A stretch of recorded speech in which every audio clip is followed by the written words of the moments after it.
China stood by itself, fighting more or less alone against the onslaught of the Japanese aggressors.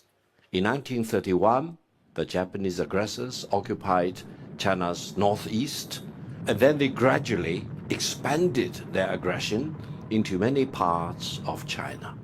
At the height of the Japanese occupation of China, they occupied up to about half of the landmass of China, and they managed to close off almost all the coastline of China. Altogether, China sacrificed the greatest amount. 嗨，欢迎大家来到果果的新闻频道。本期重要看点，各位观众，你是否知道中国抗战并非8年，而是整整14年的血泪史诗？当西方聚焦珍珠港事件后的4年战争，中华民族早已独自血战10年，付出3500万居民的伤亡惨烈代价。这片土地曾被日寇铁蹄践踏半壁江山，海岸线全面封锁，但我们从未屈服。高志凯教授重磅发声，中美曾并肩摧毁日本法西斯的生死盟友，而今却有人妄图挑起新冷战。他提出震撼世界的中美和平必然论，直击所谓的必战论的荒谬，更警示日本军国主义永无复活正当性。想知道为何5000年文明视野下的中国坚信人类能打破战争魔咒？锁定本期揭开历史真相与未来和平的关键密码，请看前方发来的报道。 Ladies and gentlemen, we are gathered here to commemorate and to celebrate the victory of the war against Japanese fascism.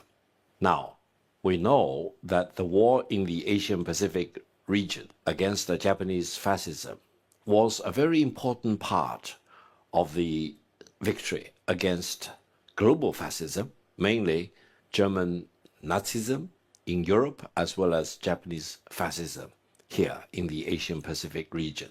Now, for the Americans and for most of the people in the world, in the West in particular, they think about the war against Japanese fascism as a war of less than 4 years after the Japanese surprise attack on Pearl Harbor. But for the Chinese nation, the war of resistance against Japanese aggression was a war of 14 years, starting from 1931 all the way to the victory in August 1945. For 10 years, China stood by itself, fighting more or less alone against the onslaught of the Japanese aggressors. In 1931, the Japanese aggressors occupied China's northeast, and then they gradually expanded their aggression into many parts of China. At the height of the Japanese occupation of China, they occupied up to about half of the landmass of China, and they managed to close off almost all the coastline of China. Altogether, China sacrificed the greatest amount. More than 30 million of my countrymen lost their lives, either killed in battle or they became civilian casualties of the war. And one thing I hope mankind will always remember is that the Chinese nation refused to surrender. We promised that the nation as a whole should be united and keep on fighting against the aggressors from Japan. The miracle came when the United States also declared war on Japan after the surprise attack on Pearl Harbor. Ever since the American joining this war of fighting against Japanese aggressors, this development is of contemporary importance too when we look back. That is, China and the United States became allies. We really stood shoulder to shoulder. We joined in all the military actions together. And together with other allies, we defeated Japanese fascism. I think China really made the greatest contribution not only in terms of the more than 30 million casualties that we suffered as a nation, not only for 14 years in a row, we never hesitated, and the Chinese nation as a whole wanted to be united, regardless of our party affiliations, regardless of our social status. All of us as a nation should be united together in this fight against Japanese aggressors. People may say, yes, the United States probably also played a very important role. Yes, I don't disagree. But with or without the United States joining the war in 1941, the Chinese nation will continue to fight against the Japanese aggressors until we expel all of them out of China, until we achieve the real independence of China by expelling the Japanese aggressors. Now, what are the lessons when we look back 80 years later, 80 years after the unconditional surrender of Japan? I think there are several things. One is that I believe we still live in the international order which was established in 1945 upon the ashes of the Second World War, based upon the unconditional surrender of Nazi Germany in Europe and the Japanese fascism in the Asian Pacific region. The order established in 1945 was not a unipolar world. It was meant to be a multipolar world to start with. And China was the first nation to sign the United Nations Charter, and China from the very beginning became a permanent member of the United Nations Security Council. So the first lesson we need to learn and keep in mind is that all the countries in the world, about 200 of us, need to rally around the United Nations and move forward together as mankind, regardless of our differences, and really focus on what matters the most. What matters the most for the people of today? Several things. One is to embrace peace. Secondly, to fight against wars of all kinds. Mankind does not need war. After the First World War, after the Second World War, we know the scourge, the calamities of war of all kinds for mankind. So, maintaining peace and unite against war of all kinds and focus on development. I would say people of all countries, mankind as a whole, need to improve their living standards. We need to really be friends with each other rather than view each other in hostile terms, try to destroy each other, for example, try to second guess each other and try to get to each other's jugular.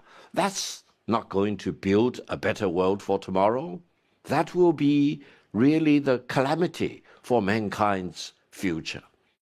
Now, the second thing, if I zoom in onto this part of the world, I would urge the Japanese nation and the Japanese government to really treasure the pacifist constitution of Japan. Japan, after its unconditional surrender in 1945, has lost any justification to rearm and to become militaristic again in this part of the world, either against China or against other countries in our region. Japan should really focus on peace and development and friendly relations with the rest of the world. Allow me to emphasize one thing. It is against the Japanese constitution if the Japanese government wants to move their military forces outside of Japan to other part of the world or any part of the world to constitute another military threat against other countries. This is very important.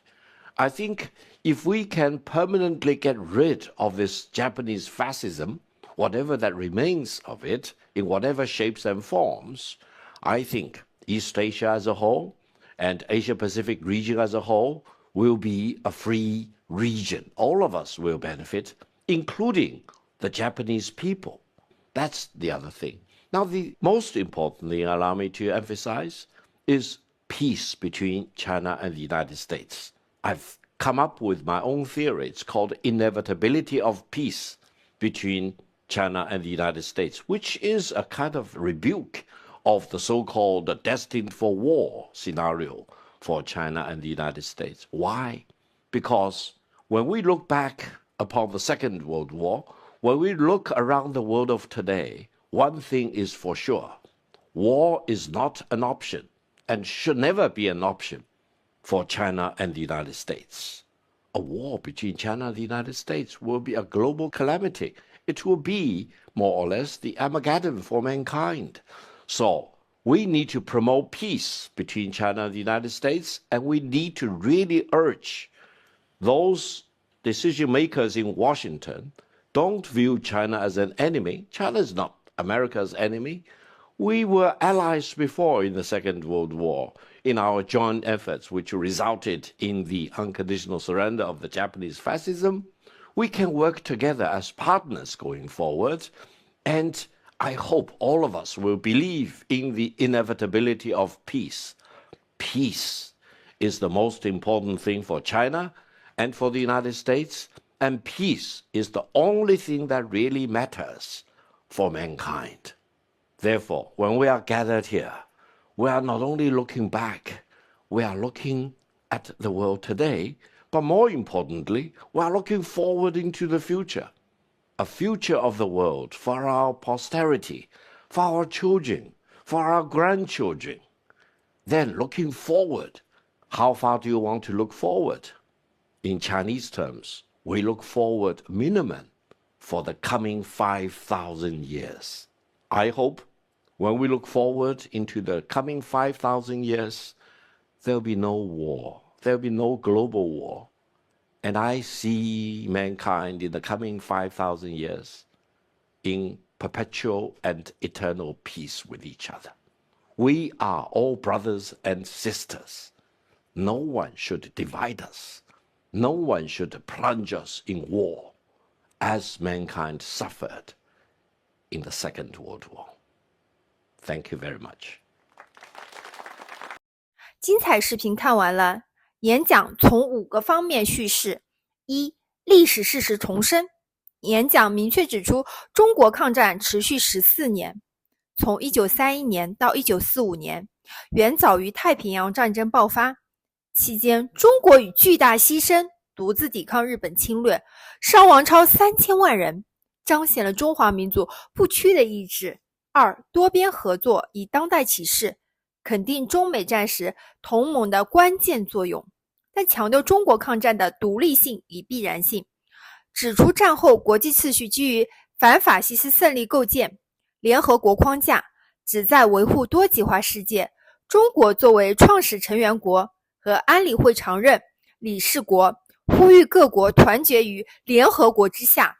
3、对日本的警示，郭出日本恪守和平宪法，反对军事扩张，强调彻底清除法西斯残余是亚太和平的前提。4、中美关系主张，提出中美和平必然论，基于2战合作历史共建未来。5、人类共同愿景，倡导和平、发展、合作的世界观，呼吁超越分歧，聚焦民生改善，展望人类千年和平。演讲将历史反思与当代国际政治紧密结合，既有对抗战史的坚定立场，亦展现对人类命运的共同关怀。其核心价值在于历史观，纠正西方中心主义的2战叙事，凸显中国抗战的全局性贡献。次序观，捍卫联合国为核心的多边体系，反对单极霸权。和平观，以中美关系为枢纽，倡导大国理性共处，避免修昔底德陷阱。未来观，超越短期地缘博弈，提出人类文明长治久安的宏大愿景。高志凯教授的演讲兼具民族立场与全球视野，在历史真相、国际秩序与人类命运3个维度构建了深刻而连贯的逻辑体系，对当前动荡的国际局势具有重要启示和意义。谢谢大家观看，喜欢请点赞、评论加订阅，你的支持是我最大动力。比心明天见，拜拜。